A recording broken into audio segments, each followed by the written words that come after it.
Children, इस video की शुरुआत हम कॉमन सेंस डेफिनेशंस के साथ करेंगे।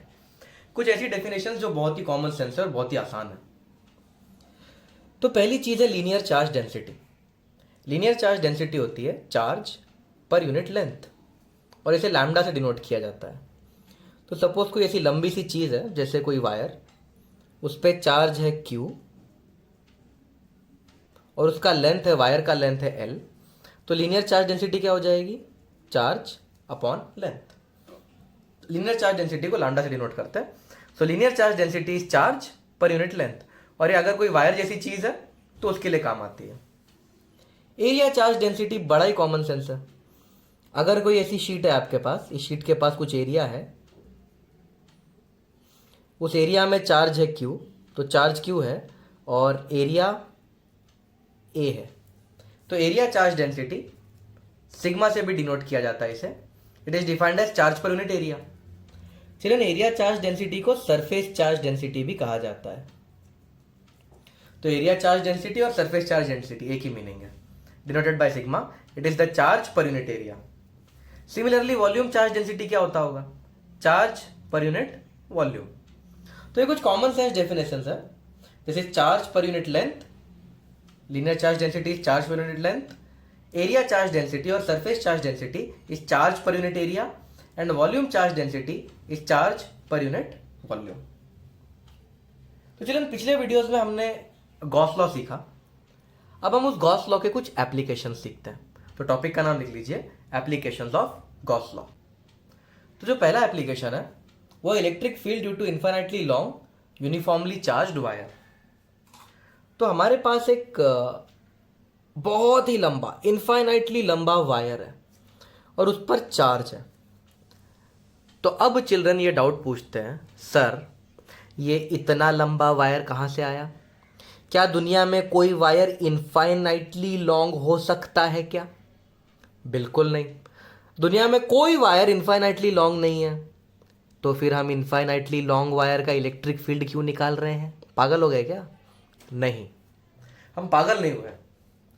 इनफाइनाइटली लॉन्ग का यह मतलब होता है कि जो भी व्यक्ति इस वायर को देख रहा है उसे यह वायर बहुत ही लंबा दिखेगा। ओके, इसका दूसरा मतलब यह होता है कि जो भी व्यक्ति इस वायर को देख रहा है वो इस वायर के बहुत पास में है। तो चलिए इस पेन को देखो, यह पेन आपको इनफाइनाइट तो नहीं दिख रहा होगा, बहुत ही छोटा दिख रहा होगा। क्यों? क्योंकि यह पेन आपसे बहुत दूर है।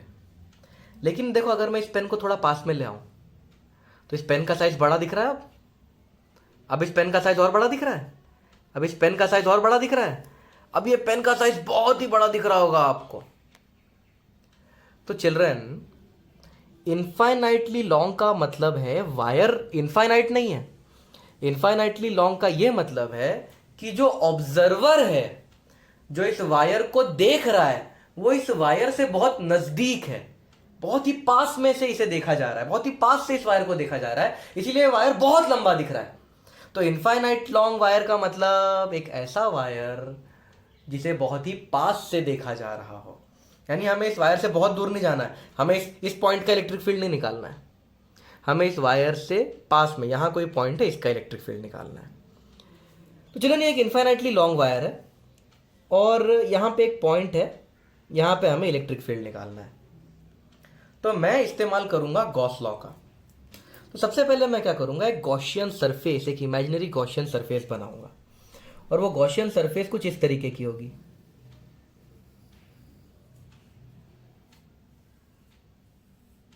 तो ये बना दी मैंने एक इमेजिनरी गॉसियन सरफेस।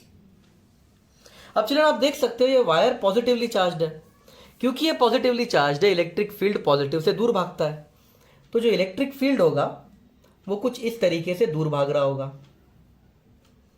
ये रहा इलेक्ट्रिक फील्ड जो पॉजिटिव चार्ज से दूर भाग रहा है।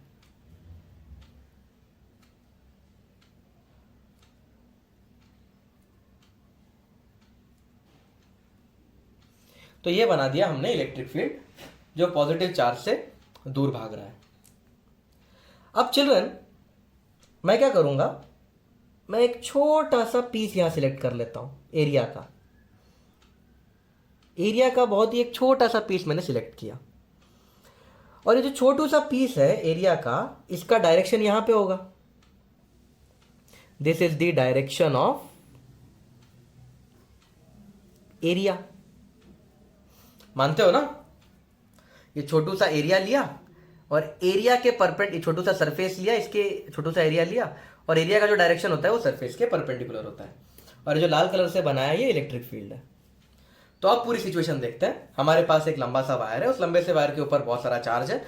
मुझे यहाँ पे इलेक्ट्रिक फील्ड निकालना है। मैंने एक गॉसियन सरफेस बनाया, इमेजिनरी गॉसियन सरफेस।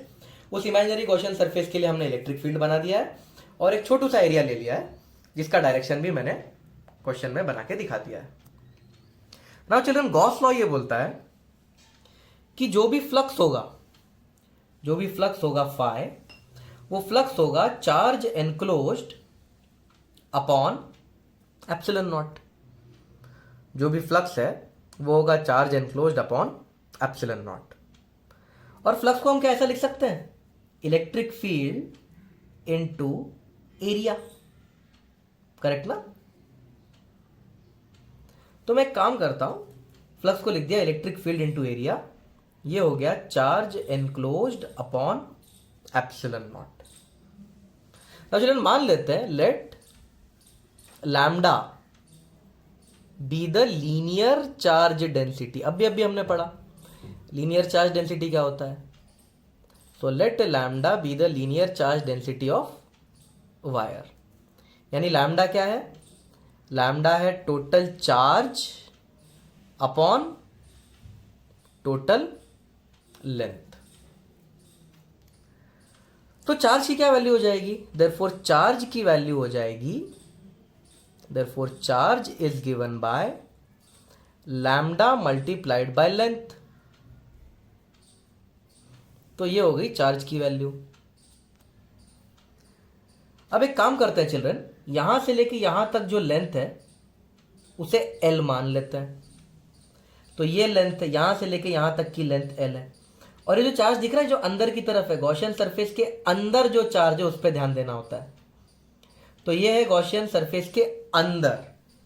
तो जो चार्ज, इस फॉर्मूले का इस्तेमाल कर रहा हूं मैं, जो चार्ज एनक्लोज्ड है इसकी वैल्यू हो जाएगी लैम्डा इनटू लेंथ है L। ये है चार्ज एनक्लोज्ड, और हमें पता है चार्ज का क्या फॉर्मूला है, charge is lambda into L। तो चार्ज एनक्लोज्ड क्या हो जाएगा? लैम्डा इनटू ये वाला लेंथ। तो इस फॉर्मूले का इस्तेमाल करके मैंने चार्ज एनक्लोज्ड की वैल्यू निकाल ली। देयरफॉर, और हाँ सॉरी चिल्ड्रन, यहां पे एक चीज मैं आपको बताना भूल गया, फ्लक्स होता है EA cos थीटा। लेकिन चिल्ड्रन यहां पे एरिया और इलेक्ट्रिक फील्ड का एंगल देखो 0 है, तो cos थीटा की वैल्यू वैसे भी 1 ही आने वाली है। तो cos थीटा नहीं भी लिखोगे तो भी चलेगा। अब इसको मैं फिर से लिखता हूं, therefore electric field into area मुझे देगा, चार्ज एनक्लोज की वैल्यू मिल गई, लैम्डा इनटू L। तो जो इलेक्ट्रिक फील्ड होगा इस पॉइंट पे वो कितना होगा?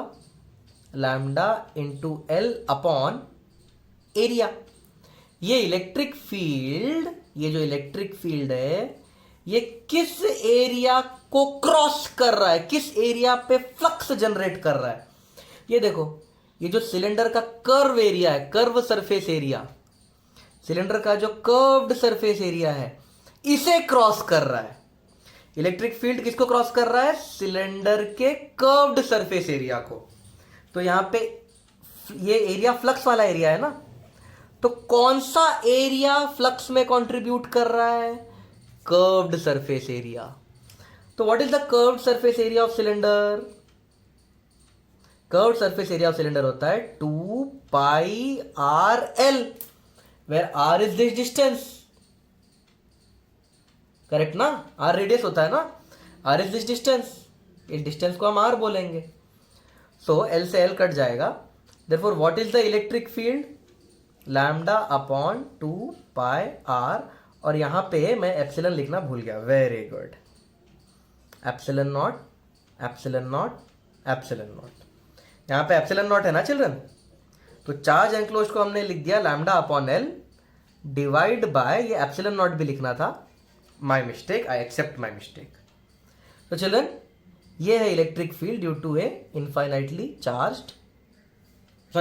Long uniformly charged wire. तो यहाँ पे हमें फ्लक्स का फॉर्मूला लिखा, पर फ्लक्स तो ई ए कॉस थीटा होता है, charge enclosed upon epsilon not. फिर ये लीनियर चार्ज डेंसिटी की मदद से हमें चार्ज एनक्लोज्ड मिल गया, चार्ज एनक्लोज्ड का वैल्यू पुट किया। फिर ये जो एरिया था, एरिया किसका, फ्लक्स वाला एरिया। देखो फ्लक्स वाला एरिया ये कौन सा एरिया फ्लक्स में कंट्रीब्यूट कर रहा है, कर्व्ड सरफेस एरिया। तो वो कर्व्ड सरफेस एरिया का वैल्यू हमने 2 पाई आर एल होता है, एल से एल कट गया। This is the electric field. So this is the electric field due to a infinitely charged wire. यहाँ पे लैम्डा क्या है, लीनियर चार्ज डेंसिटी। आर क्या है, इस पॉइंट का वायर से डिस्टेंस। लिख लो आप, आर क्या है, लैम्डा क्या है। और एप्सिलॉन नॉट तो हमें पता ही है, कांस्टेंट 8.85 × 10⁻⁻12। अगला एप्लीकेशन है electric field due to infinitely large uniformly charge sheet. तो चलन आप भी जानते हो कि इनफाइनाइटली लार्ज कोई शीट नहीं होती। इनफाइनाइट लार्ज शीट का मतलब है वो शीट को बहुत पास से ऑब्जर्व किया जा रहा है, जो पॉइंट है वो शीट के बहुत ही पास में है। So late us consider a very huge sheet. एक बहुत ही लंबी चौड़ी सी शीट है। तो इस तरीके की एक शीट है और इस पे चार्ज है, यूनिफॉर्मली चार्ज है ये।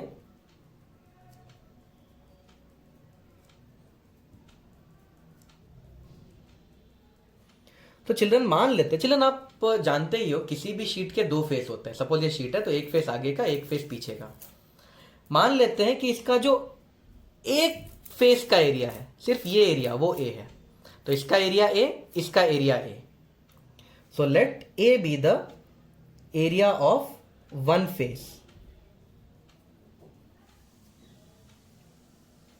तो यहां पे जो ए है वो इसका एरिया प्लस इसका एरिया नहीं है, ए मतलब सिर्फ एक फेस का एरिया।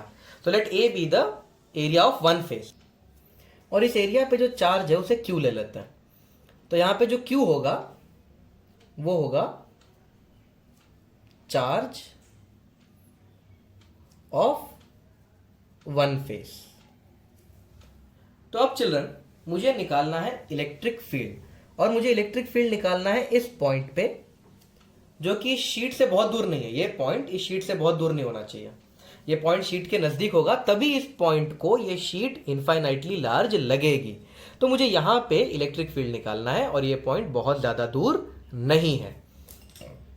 मान लेते हैं कि ये जो पॉइंट है ये शीट से आर डिस्टेंस दूर है। तो अब मैं गॉसियन सरफेस बनाऊंगा। तो गॉसियन सरफेस कुछ इस तरीके का होगा। मैं एक सिलेंड्रिकल गॉसियन सरफेस बना रहा हूं। ये जो मैं रेड कलर से बना रहा हूं वो एक गॉसियन सरफेस है। तो चिल्ड्रन ये है गॉसियन सरफेस।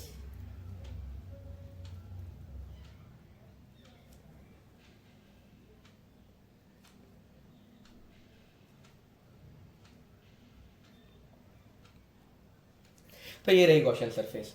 ये गॉसियन सरफेस शीट के जितनी इस तरफ है उतनी शीट के इस तरफ भी है। मतलब कुछ इस तरीके का सिचुएशन है। अगर ये शीट है तो ये गॉसियन सरफेस है, आधी इधर आधी इधर। Okay, so this is the situation. इस तरीके का हमने गॉसियन सरफेस लिया है। तो अब चिल्ड्रन हमें पता है गॉस लॉ कहता है कि जो फ्लक्स होगा वो होगा charge enclosed upon epsilon naught. अब अगर चिल्ड्रन आप ध्यान से देखो तो क्योंकि ये सारे चार्जेस पॉजिटिव है, इलेक्ट्रिक फील्ड इससे दूर भागेगा। तो ये है इलेक्ट्रिक फील्ड।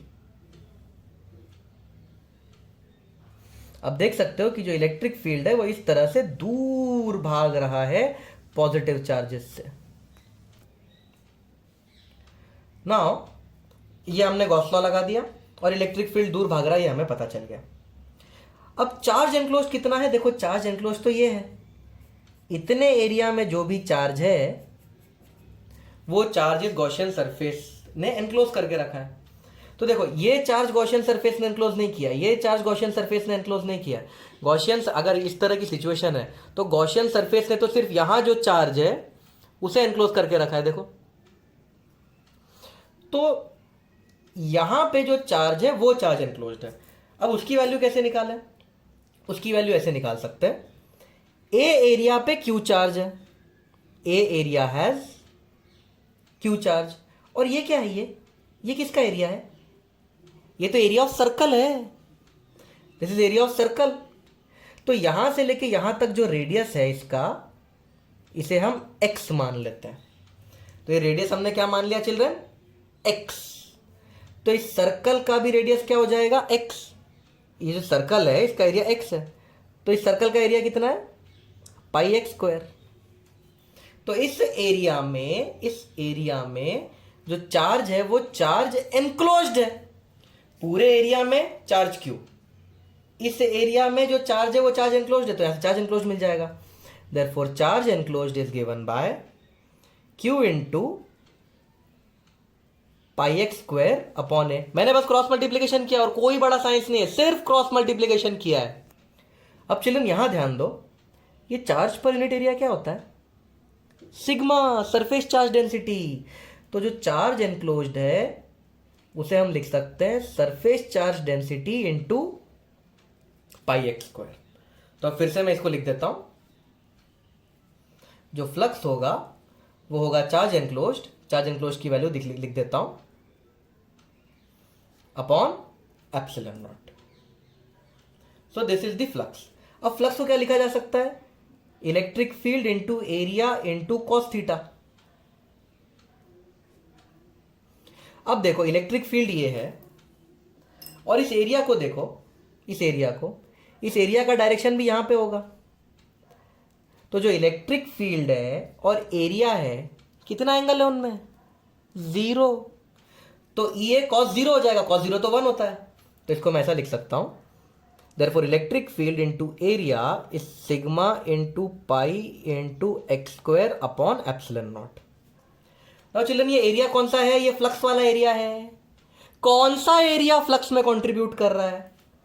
सिलेंडर का जो कर्व्ड सरफेस है, कर्व्ड सरफेस, वो तो फ्लक्स में कंट्रीब्यूट नहीं कर रहा है। क्यों? क्योंकि इस कर्व्ड सरफेस को, ये जो कर्व्ड सरफेस है, इलेक्ट्रिक फील्ड इस कर्व्ड सरफेस को छू के निकल रहा है इस तरह से। कर्व्ड सरफेस को ऐसा पेनिट्रेट कर रहा है क्या? कर्व्ड सरफेस से ऐसा निकल रहा है क्या इलेक्ट्रिक फील्ड? नहीं ना। तो curved surface is not the required area. तो किस एरिया को क्रॉस कर रहा है इलेक्ट्रिक फील्ड? इस एरिया को इलेक्ट्रिक फील्ड पेनिट्रेट कर रहा है, क्रॉस कर रहा है। तो जो एरिया लेना है वो इसका एरिया लेना है, और यहां पे भी देखो इस एरिया को भी पेनिट्रेट कर रहा है इलेक्ट्रिक फील्ड। तो इसका एरिया प्लस इसका area is the required area. तो जो एरिया होगा, ये तो सर्कल है, ये भी सर्कल है, इस सर्कल का रेडियस x है, इस सर्कल का भी रेडियस x है, तो एरिया हो जाएगा 2 into pi R square. R का वैल्यू तो x है, तो यहां से पाई एक्स स्क्वायर कट जाएगा। तो जो इलेक्ट्रिक फील्ड होगा उसकी वैल्यू हो जाएगी sigma upon 2 epsilon not. So this is the value of electric field near a very large uniformly charged sheet. Now children, इस इलेक्ट्रिक फील्ड की खासियत देखो, और आपको फॉर्मूला बाहर रखना है। इस इलेक्ट्रिक फील्ड की खासियत देखो, ये इलेक्ट्रिक फील्ड आर पे डिपेंड नहीं कर रहा है, यानी ये electric field does not depend on distance of point from the sheet. बड़ा इंटरेस्टिंग रिजल्ट है। इसका मतलब यहां पे जितना इलेक्ट्रिक फील्ड होगा यहां पे भी उतना इलेक्ट्रिक फील्ड होगा, यहां पे भी उतना इलेक्ट्रिक फील्ड होगा, यहां पे भी उतना इलेक्ट्रिक फील्ड होगा, यहां पे भी उतना ही इलेक्ट्रिक फील्ड होगा। इन हर एक पॉइंट पे इलेक्ट्रिक फील्ड सेम ही होने वाला है, चाहे आप यहां रहो, यहां रहो, यहां रहो, यहां रहो या यहां रहो। हाँ, अगर आप बहुत दूर चले गए तो ये फॉर्मूला इनवैलिड हो जाएगा, क्योंकि अगर आप शीट से बहुत दूर चले गए तो शीट इनफाइनाइटली लार्ज नहीं रहेगी। तो अगर आप शीट के नजदीक हो और थोड़ा बहुत आगे पीछे जा रहे हो, देखो अगर आप शीट के पास हो और थोड़ा बहुत आगे पीछे जा रहे हो तो इलेक्ट्रिक फील्ड में कोई चेंज फील नहीं कर पाओगे। The electric field is a constant. थोड़ा सा अजीब है, but this result is experimentally proved. Experimentally इस रिजल्ट को प्रूव किया जा चुका है। तो सुनने में थोड़ा अजीब लगता है कि डिस्टेंस पे डिपेंड नहीं कर रहा है electric field, but this result is proved experimentally as well as mathematically. एकदम करेक्ट रिजल्ट है। अगला डेरिवेशन, हमें इलेक्ट्रिक फील्ड निकालना है due to a charged conducting sphere. तो सबसे पहले एक स्फीयर बना लेते हैं। ये है एक स्फीयर और ये चार्ज्ड है। और ऊपर से कंडक्टिंग है। तो चिल्ड्रन कंडक्टिंग स्पीयर्स में चार्ज कहाँ होता है? आउटर सरफेस पे। तो जितना भी चार्ज है वो आउटर सरफेस पे है। Let Q be the charge on outer surface. तो आउटर सरफेस पे जो चार्ज है वो क्यू है। यहां पे जो कैपिटल आर है वो रेडियस ऑफ स्पीयर है। चिल्ड्रन अब एक ऐसा फॉर्मूला आने वाला है इस डेरिवेशन में जिसमें कैपिटल आर और छोटा आर, 2 बार आर आएंगे। और बच्चे हमेशा बेवकूफ़ी करते हैं इस फॉर्मूले को याद करते वक्त। आपको दिमाग में फिट करके रखना है कि जो कैपिटल आर है वो रेडियस ऑफ स्पीयर है। अगर आप इस बात को दिमाग में फिट नहीं करोगे तो ये पूरे का पूरा क्वेश्चन, ये पूरा डेरिवेशन बकवास है आपके लिए। इसका आप आंसर नहीं निकाल पाओगे, हमेशा उल्टे सुल्टे आंसर निकाल के आओगे, सब गड़बड़ कर दोगे। तो कैपिटल आर और स्मॉल आर के बीच में फर्क को बहुत ही ध्यान से समझो।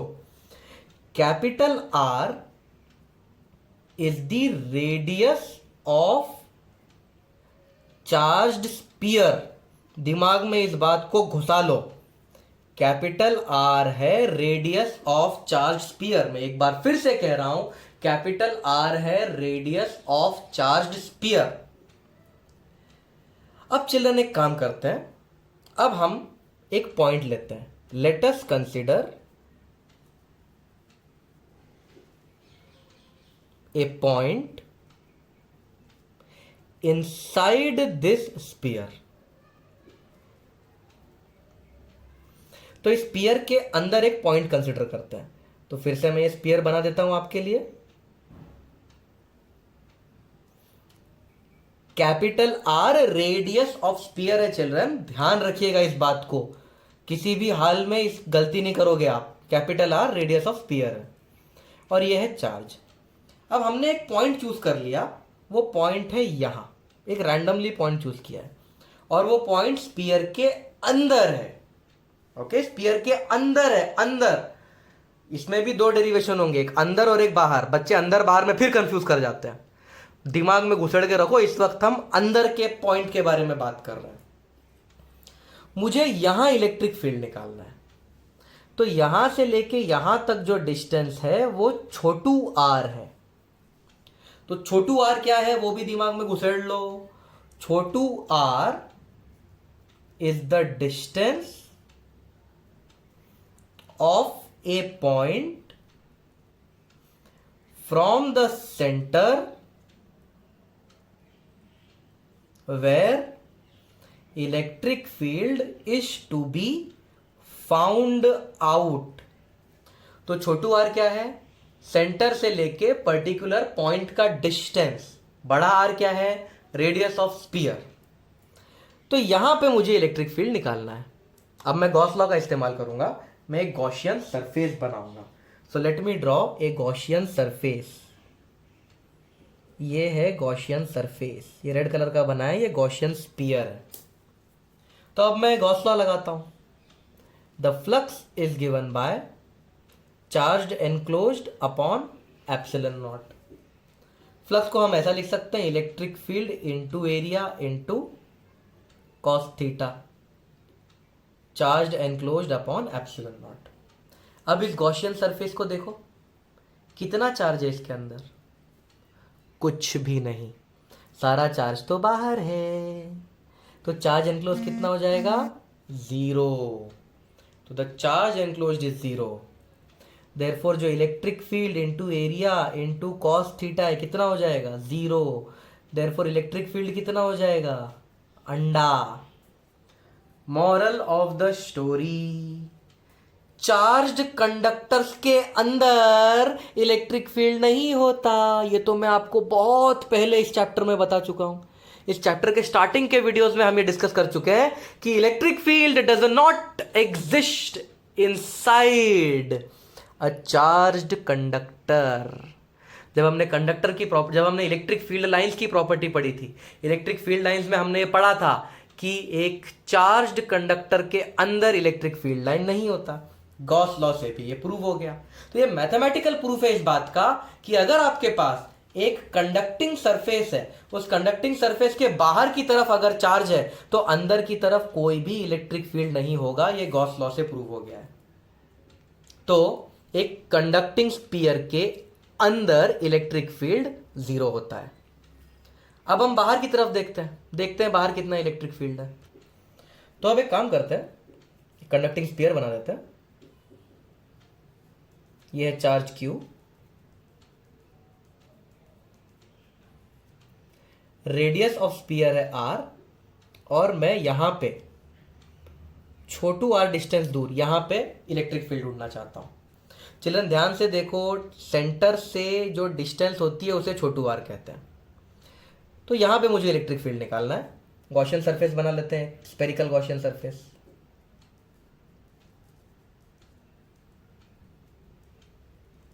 तो ये बन गया स्फेरिकल गॉसियन सरफेस। अब गॉस लॉ लगाते हैं।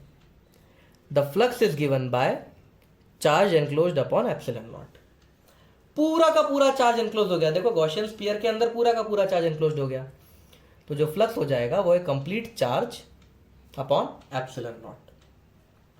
फ्लक्स को क्या लिखा जा सकता है? Electric field into area into cos theta. अब चिल्ड्रन क्योंकि ये पॉजिटिवली चार्ज्ड है, इलेक्ट्रिक फील्ड तो इस तरह से दूर भाग रहा होगा। देखो इलेक्ट्रिक फील्ड मैंने बना दिया दूर भागते हुए।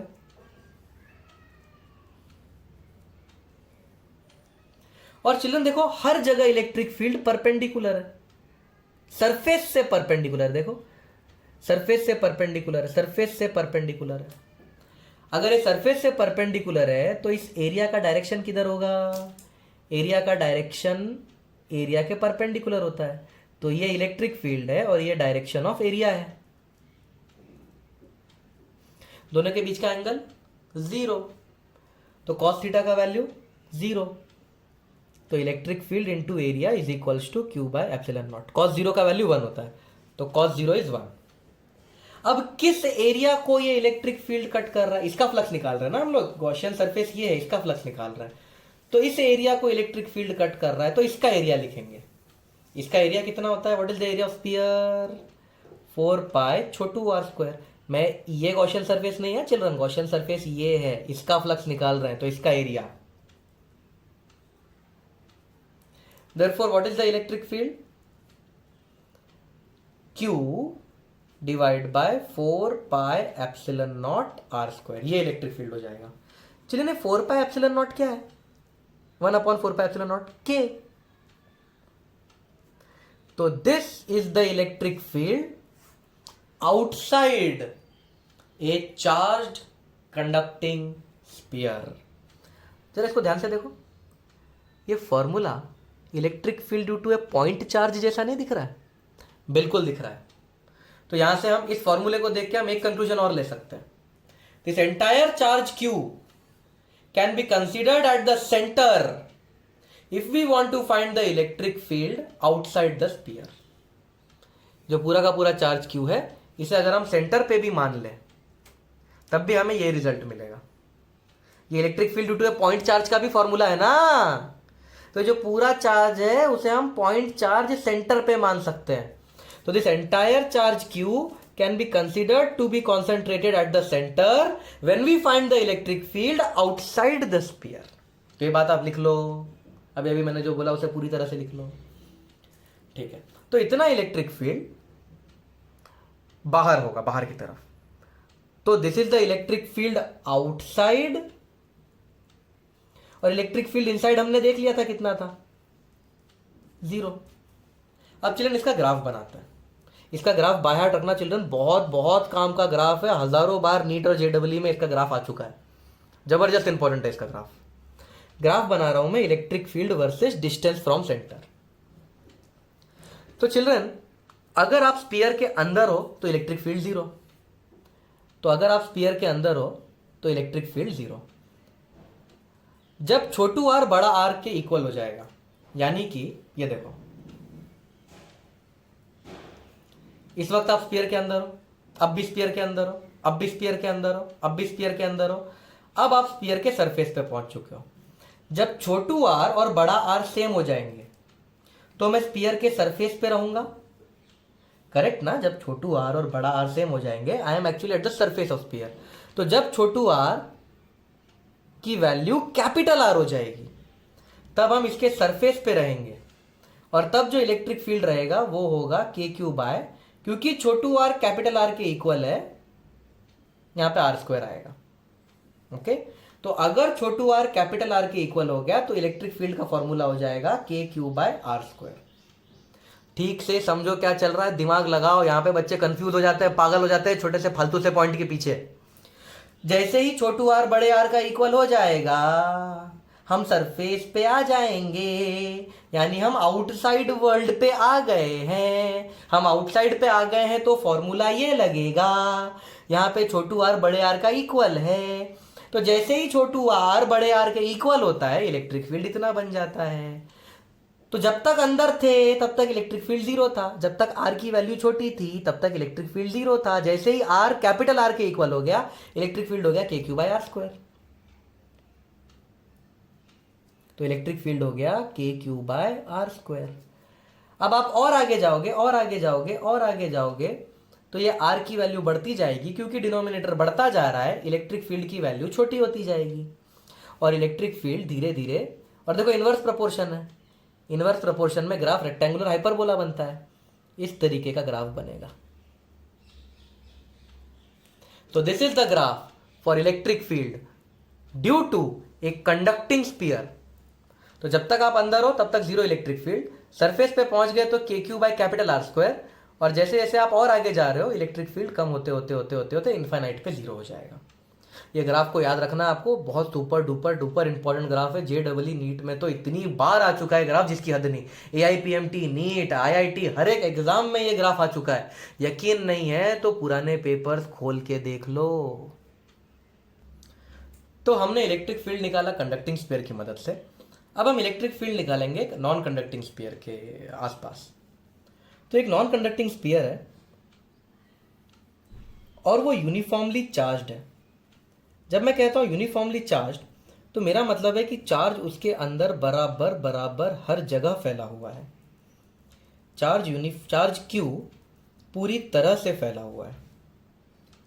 अब मैं काम करता हूं, यहां इलेक्ट्रिक फील्ड निकालता हूं। तो आर रेडियस है, जैसा कि हम पहले डिस्कस कर चुके हैं, और छोटू आर ये डिस्टेंस है। यहां इलेक्ट्रिक फील्ड निकालता हूं क्योंकि यहां इलेक्ट्रिक फील्ड निकालना आसान है। तो पहले मैं आउटसाइड इलेक्ट्रिक फील्ड निकाल लेता हूं। इलेक्ट्रिक फील्ड आउटसाइड, बाहर का पॉइंट है ये, इलेक्ट्रिक फील्ड निकालते हैं। तो सबसे पहले एक गॉसियन सरफेस बना लेते हैं। तो ये बन गया गॉसियन सरफेस। अब जो गॉसियन सरफेस है उसका फ्लक्स होता है charge enclosed upon epsilon not. Flux का फॉर्मूला भी हमें पता है, electric field into area into cos theta.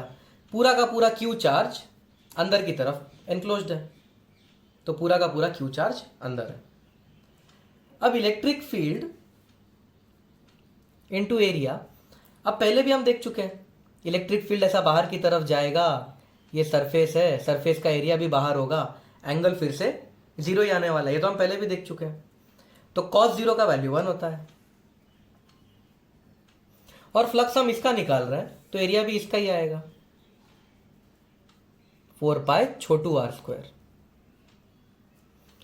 Therefore जो इलेक्ट्रिक फील्ड होगा वो हो जाएगा Q upon 4 pi epsilon naught R square. 1 upon 4 pi epsilon naught तो K होता है। तो चिल्ड्रन ये जो हमने डेरिवेशन किया एग्जैक्ट पिछले डेरिवेशन जैसा ही है। तो चाहे कंडक्टिंग हो या नॉन कंडक्टिंग, जो बाहर की तरफ इलेक्ट्रिक फील्ड होता है वो तो के क्यू बाय छोटू आर स्क्वायर ही होता है। So electric field outside due to a conducting और non conducting sphere remains the same, k Q by छोटू आर स्क्वायर। अब हम अंदर के पॉइंट पे इलेक्ट्रिक फील्ड निकालते हैं, यहां पे थोड़ा सा वेरिएशन आएगा। तो चलिए अब अंदर के पॉइंट के लिए इलेक्ट्रिक फील्ड निकालते हैं। ये पहले मैं स्पीयर बनाता हूं। तो यार we have our sphere, radius है आर और ये है छोटू आर। अब मुझे यहां इलेक्ट्रिक फील्ड निकालना है अंदर की तरफ। तो मैं अंदर की तरफ एक गॉसियन सरफेस बना लेता हूं, स्पेरिकल गॉसियन सरफेस। ये रहा, चार्ज पूरा फैला हुआ है,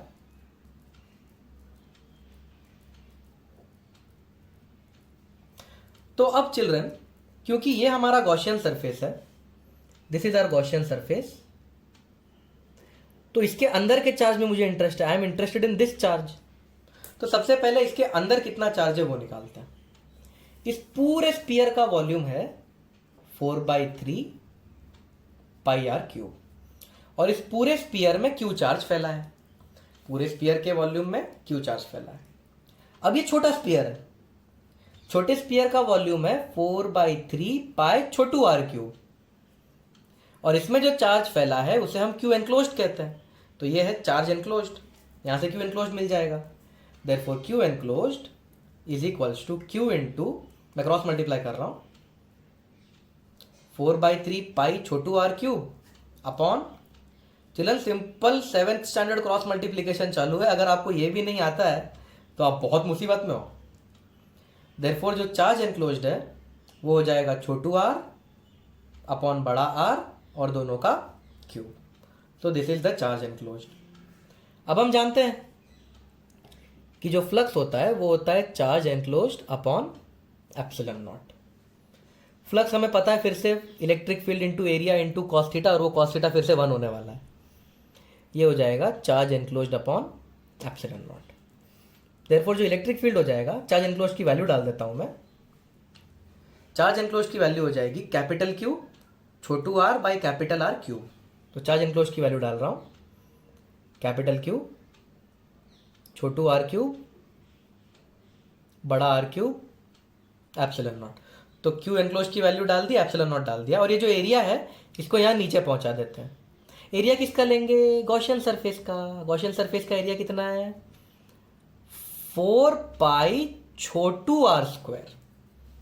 इसका एरिया कितना है? सरफेस एरिया गॉसियन सरफेस, इससे सर्कल नहीं है, पाई आर स्क्वायर मत लिख देना, ये स्पीयर है, गॉसियन स्पीयर।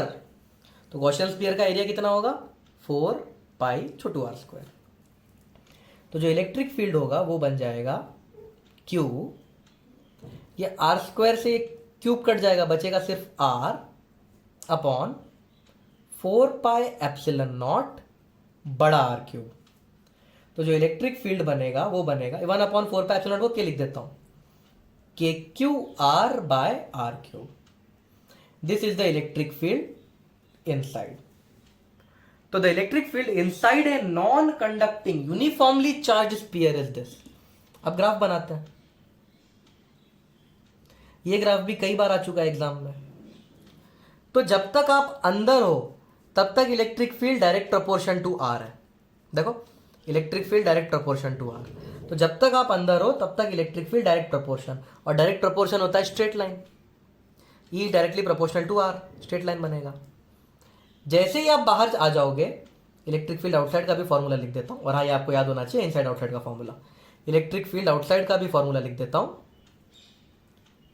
के क्यू बाई छोटू आर स्क्वायर। जैसे ही आप बाहर आओगे इनवर्स प्रोपोर्शन हो जाएगा।